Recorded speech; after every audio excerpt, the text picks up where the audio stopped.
Pair that story with today's testimony of Rick Gates, a former top aide in the Trump campaign, and there is plenty to break down coming out of Robert Mueller's investigation.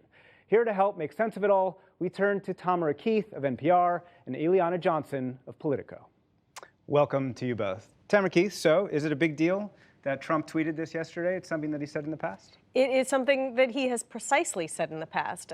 It seems as though this is likely related to a Washington Post article over the weekend that said he was concerned that his son, Donald Trump Jr., would be at legal peril as a part of the Mueller investigation. I think it is interesting that the president is emphasizing that he didn't know about it in advance. This comes after a CNN report that Michael Cohen, his former personal lawyer and fixer, had said that he might be willing to tell the FBI that Donald Trump did know about it. So the president is sort of emphasizing that in particular. Eliana Johnson, is this a big deal? You heard Jay Sekulow, president's lawyer, say, how could this be illegal?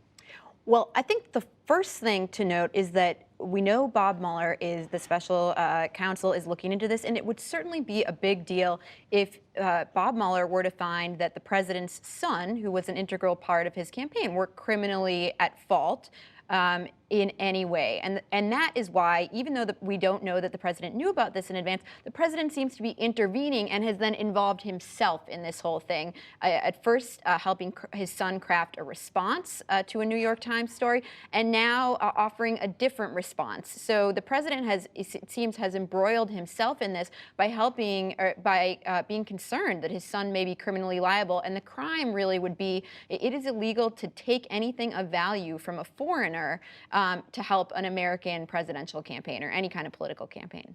Tamara Keith, the president is trying to disembroil himself, if you will, from the testimony of Paul Manafort and Rick Gates today. So former campaign chairman, former deputy campaign chairman. The president says, look, this happened way before these people joined my campaign, and these people, frankly, have nothing to do with me. So is it important to see Gates testifying against Manafort? Gates is the sort of key witness for the prosecution in this case. And Paul Manafort, President Trump likes to say, oh, he only worked on my campaign for a couple of months. He was there for the president's campaign for about 5 months, a critical 5 months in that campaign. And although this isn't specifically about the campaign, this is about things that happened well before the campaign, this is the first time that there's a trial related to Robert Mueller's special counsel investigation. So the stakes are very high for this, and based on the reporting coming out of the trial, the prosecution has built a strong case. Eliana Johnson, are the stakes high coming out of this trial, even though none of this actually is specifically about Russia or even the Trump campaign itself? The stakes are very high, I think, for Bob Mueller, because Paul Manafort was sort of the low-hanging fruit here. People considered him a criminal, and though this isn't directly connected to Russian collusion, I do think that if Manafort is convicted, it helps feed the narrative that Donald Trump surrounded himself by criminals if he's convicted. And I think the Michael Cohen investigation happening in the Southern District of New York helps feed the same narrative. And if the prosecution were to win, that sort of pushes back on the idea of a witch hunt. You know, President Trump's lawyers have said, you know, sort of put up or shut up. Well, getting a conviction would be putting up, I guess. Not much of a witch hunt if there's a conviction. Let's go to domestic politics, if you will, and switch over to Ohio. Congressional District 12. This is right outside of Columbus. We have a special election tomorrow. This has been a Republican stronghold for 35 years. But right now, it looks like it's a tight race. Eliana Johnson, why is it a tight race? What's going on here? You know, this is a special election, as you mentioned, a deep red district in Ohio with the Republican candidate leading only by 1 point. President Trump has thrown his weight behind the Republican candidate. And of course, as people watch this race, they're asking, what does it mean for the midterm elections? And I think this is really giving Republicans cause to worry, because the takeaway I have, if Republicans lose this race, I think the takeaway really is that all of the economic good news that Republicans are campaigning on may not outweigh all of the drama and tumult that we're seeing from the president on Twitter, the negative headlines of child separation at the border.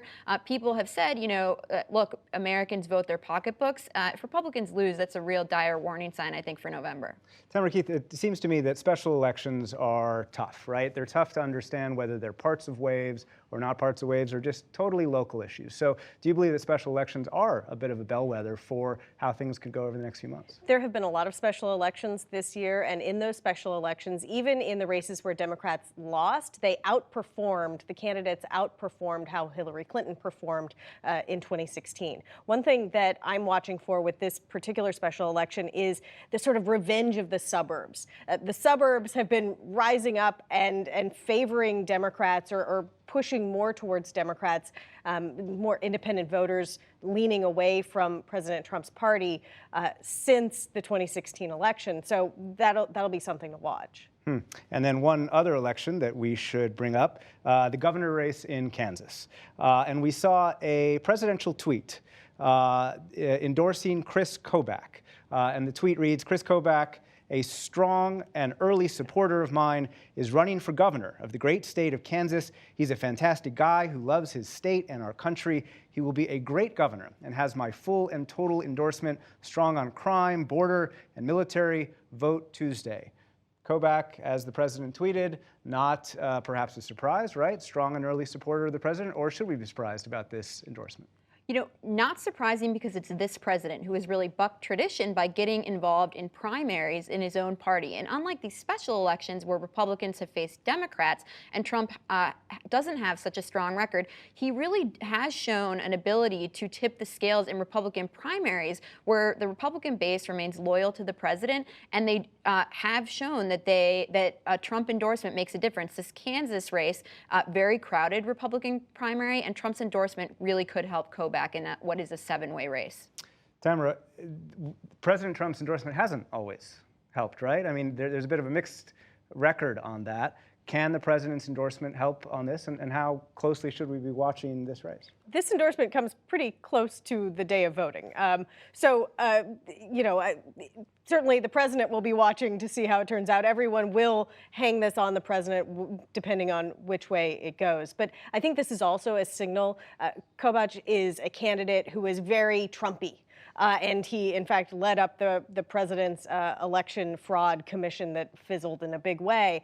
And so the president seems to be betting for these midterms on candidates that are very much like him. He's trying to turn out the base. He's not actually, at the moment yet, with his rallies, reaching for independence.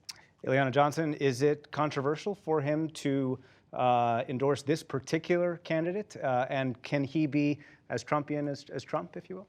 You know, I don't think it's controversial at this point because the president has waded into so many Republican primaries, but it is atypical for a Republican president to wade into Republican primaries. Now, Chris Kobach, who was one of Trump's very early supporters, he has made immigration and border enforcement one of his signature issues. He may even out-Trump the president on this. He's very, very right on immigration. The president wanted to make him Secretary of Homeland Security and was sort of told that he couldn't be confirmed by the Senate. So this is almost, Trump's revenge against his own advisors who thwarted his wish to make him a part of his cabinet. I think hoping to see Kobach instead become governor of Kansas. Ileana Johnson, Tamara Keith, thank you to you both. You're welcome. Thank you.